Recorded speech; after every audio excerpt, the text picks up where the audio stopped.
Secret exposed, Alph lukau cheated people with his resurrection game. Firstly, they told that the fingers of the man moved when they were passing by the church. So basically, which means he was breathing before he came to church. Which means he was touched by God directly first. Later, Alph lukau, who is my spiritual father, laid his hands on the man, not to raise him from the dead, but to speak complete life and strength so that he can come out of the coffin and walk. And even when Alph lukau laid his hands on the man, it was not Alph lukau, but God's power and anointing which was flowing into the man's body.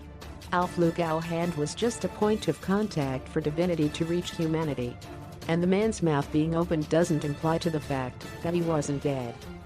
All of a sudden, when you breathe after a long time, that is when he was dead. His mouth was closed. You tend to breathe even with the help of your mouth. If you doubt what I'm saying, try holding your breath and closing your mouth for a long time, then try breathing. You're gonna look like the man who was raised from the dead.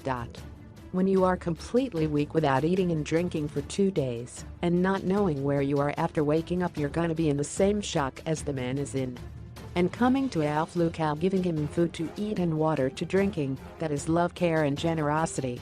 And if mocking people, posting memes, creating challenges and giving vivid explanation is all you can do, please get a life. Cause according to my Bible it says, touch not my anointed and do my prophets no harm.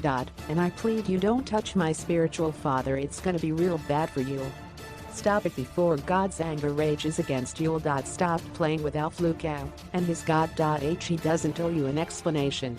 And neither will he give you one. Cause him time is precious and he must be busy praying.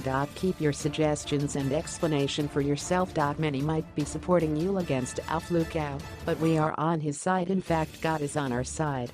You can't do anything anyway, so stop wasting your precious time. And leave him alone. Cause we ain't flesh, but spirit, and we operate in the spiritual realm.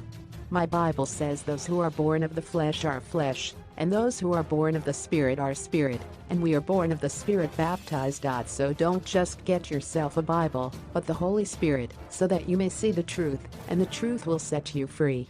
God bless you.